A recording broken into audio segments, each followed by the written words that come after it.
کریم رؤوف الرحیم صلی اللہ علیہ وسلم فرماتے ہیں ماہ رمضان کو سارے مہینوں پر ایسی فضیلت ہے جیسے مجھ محمد کو تمام مخلوق پر فضیلت حاصل ہے۔ میرے آقا فرماتے ہیں ماہ رمضان شریف میں اگر تم ایک نیکی کرتے ہو تو اللہ تمہیں 70 کا ثواب عطا کرتا ہے، اور تمہارا خلوص بڑھ جاتا ہے تو اللہ تمہیں ایک نیکی کا 1000 عطا کرتا ہے، اخلاص اور بڑھتا ہے تو اللہ ایک نیکی پر تمہیں بے حساب ثواب عطا کرتا ہے، اس کا کوئی حساب ہی نہیں ہوتا۔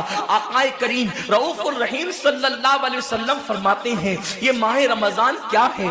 اللہ کے محبوب مصطفیٰ کریم صلی اللہ علیہ وآلہ وسلم ماہ رمضان شریف کے روزوں کی اہمیت بیان کرتے ہوئے فرماتے ہیں کہ ماہ رمضان شریف کا ایک روزہ اگر کوئی چھوڑ دے اور پھر ساری زندگی اس کے بدلے میں روزہ رکھے تو ساری زندگی کے روزے اس ایک ماہ رمضان کے روزے کے برابر نہیں ہو سکتے۔ یہ ماہ رمضان شریف کے روزے کو فضیلت حاصل ہے، اور اللہ کے حبیب صلی اللہ علیہ وسلم فرماتے ہیں جو ماہ رمضان شریف میں عبادت کر کے اپنی بخشش نہیں کروا سکتا، اپنی مغفرت نہیں کروا سکتا، پھر اس کو کبھی موقع نہیں ملتا کہ وہ اپنی مغفرت کا سامان کرے۔ آقا کریم صلی اللہ علیہ وآلہ وسلم فرماتے ہیں کہ سال بھر تک ماہ رمضان شریف کے لیے جنت کو آراستہ کیا جاتا ہے، جنت کو سجایا جاتا ہے، جنت کو سنوارا جاتا ہے، اور آقا کریم صلی اللہ علیہ وسلم فرماتے ہیں بڑی بڑی آنکھ والی حوریں اللہ کی بارگاہ میں عرض کرتی ہے میرے کریم ہمیں ان کی دلہن بنانا جو ماہ رمضان شریف میں تیری عبادت کرتے ہیں، ہمیں ان کے نکاح میں دینا جو ماہ رمضان شریف کی راتوں کو جگ کر کے تجھے منانے کی کوشش کرتے ہیں۔ آقا کریم صلی اللہ علیہ وسلم فرماتے ہیں اگر کوئی بندہ ماہ رمضان میں زنا سے بچے، شراب سے بچے، جھوٹ سے بچے، کسی کو تہمت لگانے سے بچے، اور ماہ رمضان شریف کا احترام کرتے ہوئے گناہوں سے بچے تو اللہ تبارک و تعالی ہر رات کے بدلے، رمضان شریف کی ہر رات کے بدلے 100 حوروں کے ساتھ اس کا نکاح فرمائے گا۔ یعنی 30 راتیں ہیں تو 100 حوروں کے ساتھ اس کا نکاح ہوگا۔ اور آقا کریم صلی اللہ علیہ وسلم فرماتے ہیں ماہ رمضان شریف کا احترام جو کرے اور احترام ماہ رمضان میں جو لغویات اور خرافات کو ترک کر دے، جو گناہوں کو چھوڑ دے، زنا کو، شراب کو، جھوٹ کو، بہتان تراشی کو چھوڑ دے، آقا فرماتے ہیں اس رمضان شریف کا احترام کرنے والے کے لیے اللہ نے جنت میں ایک ایسا محل بنایا ہے۔ اس محل کا حال یہ ہے کہ دنیا کے سارے اولین اور آخرین یعنی آدم سے لے کر آخری آنے والے تک انسان تک اگر سارے اس محل کے اندر داخل ہو جائے تو بھی اس محل کی اتنی ہی جگہ وہ لیں گے جتنی کی بکرے کی ران آپ کسی مکان کے اندر رکھتے ہیں، تو بکرے کی ران کتنی جگہ گھیرتی ہے، بس تمام اولین اور آخرین اس محل کے اندر اتنی ہی جگہ گھیریں گے، یعنی وہ محل اتنا بڑا اللہ نے بنایا ہے، اور وہ محل صرف ان کے لیے ہے جو ماہ رمضان کے احترام میں گناہوں کو ترک کر دیتے ہیں، گناہوں کو چھوڑ دیتے ہیں۔ میرے آقا صلی اللہ علیہ وسلم کے پیارے دیوانوں، لیکن افسوس ہم اور دنوں کی طرح ماہ رمضان شریف کی راتوں کو ضائع کر دیتے۔ تاجروں کا سیزن آتا ہے تو تاجر پہلے سے تیاری کرتے ہیں کہ اس سیزن کے اندر میں نے مالدار بننا ہے، اتنا مال میں نے کمانا ہے کہ پھر میں نے سارے سال گھر میں بیٹھ کر کے کھانا ہے۔ ٹیلر لوگ تیاری کرتے ہیں عید کے موقع پہ اتنی محنت کریں گے رات دن کہ سال بھر اگر کوئی کسٹمر نہ بھی آئے تو وہ گھر بیٹھ کے آرام سے کھا سکے۔ کپڑے والے سوچتے ہیں کہ سیزن آئے گا، جو بھی سیزن ان کا آتا ہے اتنا کمائیں گے کہ سال بھر بیٹھ کے کھائیں گے۔ لوگوں جیسے کپڑوں کا سیزن آتا ہے، ٹیلروں کا سیزن آتا ہے، پھلوں کا سیزن آتا ہے، ایک سیزن نیکیوں کا بھی آتا ہے، ایک سیزن مغفرت کا بھی آتا ہے، ایک سیزن جنتی بننے کا بھی آتا ہے، ایک سیزن اللہ کو راضی کرنے کا بھی آتا ہے۔ ارے یہ کیا کم ہے، میرے رسول سچے نبی صادق و مصدوق نبی نے فرمایا ماہ رمضان کی ہر رات اللہ پہلے آسمان پہ تجلی کرتا ہے اور اللہ اپنے بندے سے پکار پکار کر غروب آفتاب سے لے کر صبح صادق طلوع ہونے تک کہتا ہے میرے بندے اگر تو گنہگار ہے تو مجھ سے معافی طلب کرتا کہ میں تیری مغفرت کر دوں، میں تجھے جنت کا پروانہ عطا کر دوں، اگر تو غریب ہے تو مجھ سے دولت مانگتا کہ میں تجھے دولت عطا کر دوں، اگر تو نعمت سے محروم ہے تو نعمت مانگتا کہ میں تجھے نعمت عطا کر دوں۔ یہی وجہ تو ہے حضرات صحابہ کرام جب رمضان شریف آتا تو وہ ایسے تیاریاں کرتے تھے جیسے ہم اپنے گھروں کی شادیوں کی تیاری کرتے ہیں۔ صحابہ اتنے مصروف ہو جاتے رمضان شریف کی تیاریوں میں، اور کیسی تیاری کرتے، ہم بھی رمضان شریف کی تیاری کرتے ہیں۔ ہماری تیاری کیا ہے؟ سحری میں تری کے مسالے کو چاہیے، سحری کے اندر یہ چاہیے، سحری میں وہ چاہیے، افطار میں یہ چاہیے، افطار میں وہ چاہیے۔ مجھے اس سے کوئی جو ہے وہ شکوہ نہیں، میرے آقا نے اس سے منع نہیں کیا۔ حضور فرماتے ہیں کہ رمضان شریف میں گھر والوں کا دسترخوان وسیع کر دیا کرو، گھر والوں پہ زیادہ خرچ کیا کرو، اس لیے کہ جو گھر والوں پہ رمضان شریف میں خرچ کرتا ہے اللہ اس کو اپنی راہ میں خرچ کرنے کا ثواب عطا کرتا ہے۔ اور فاروق اعظم فرماتے ہیں جو رمضان شریف میں کشادگی کرے گھر والوں پر اللہ اسے جہاد میں خرچ کرنے کا ثواب عطا کرتا ہے۔ مجھے اس سے کوئی شکوہ نہیں، لیکن صحابہ کی تیاری کیا ہوتی تھی؟ جب رمضان شریف آتا صحابہ اپنے بستر کو باندھ دیا کرتے تھے۔ رمضان شریف آتا تو صحابہ بستر کو باندھ دیتے تھے۔ کیوں باندھ دیتے تھے بستر کو؟ اس لیے کہ اب سونا نہیں ہے، سونے کی راتیں 11 مہینے کی راتیں ہیں، اب غفلت میں زندگی نہیں گزارنا ہے، بلکہ راتوں کو جگ کر دن کو جگ کر اللہ کی اتنی عبادت کرنا ہے کہ عبادت کا سیزن آ گیا۔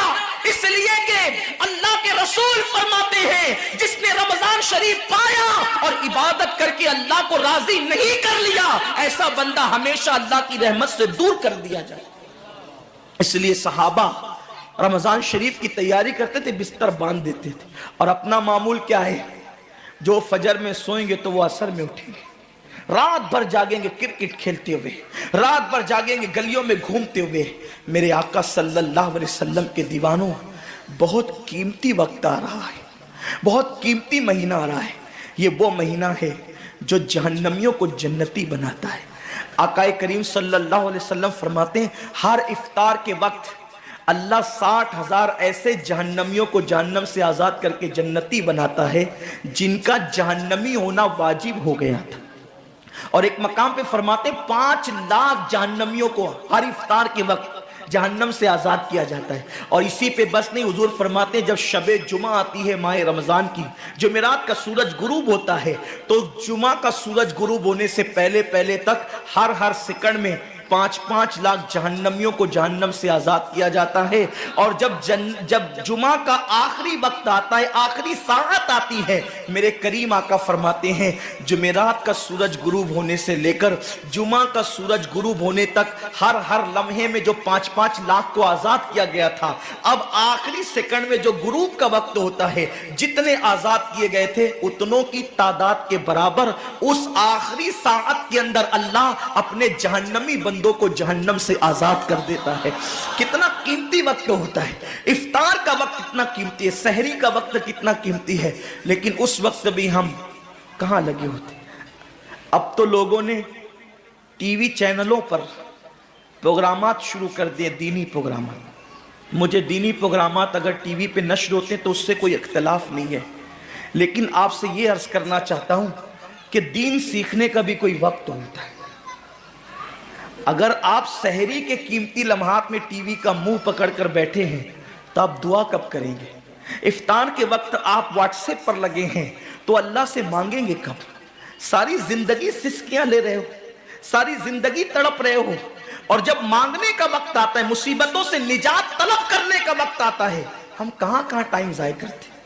حضرت سیدہ ام ہانی رضی اللہ تعالیٰ عنہ فرماتی ہیں کہ میں نے اپنے کریم آقا صلی اللہ علیہ وسلم سے سنا، اللہ کے رسول صلی اللہ علیہ وسلم نے فرمایا اس وقت تک میری امت ذلیل نہیں ہوگی، اس وقت تک میری امت رسوا نہیں ہوگی جب تک وہ ماہ رمضان کا احترام کرتی رہے گی،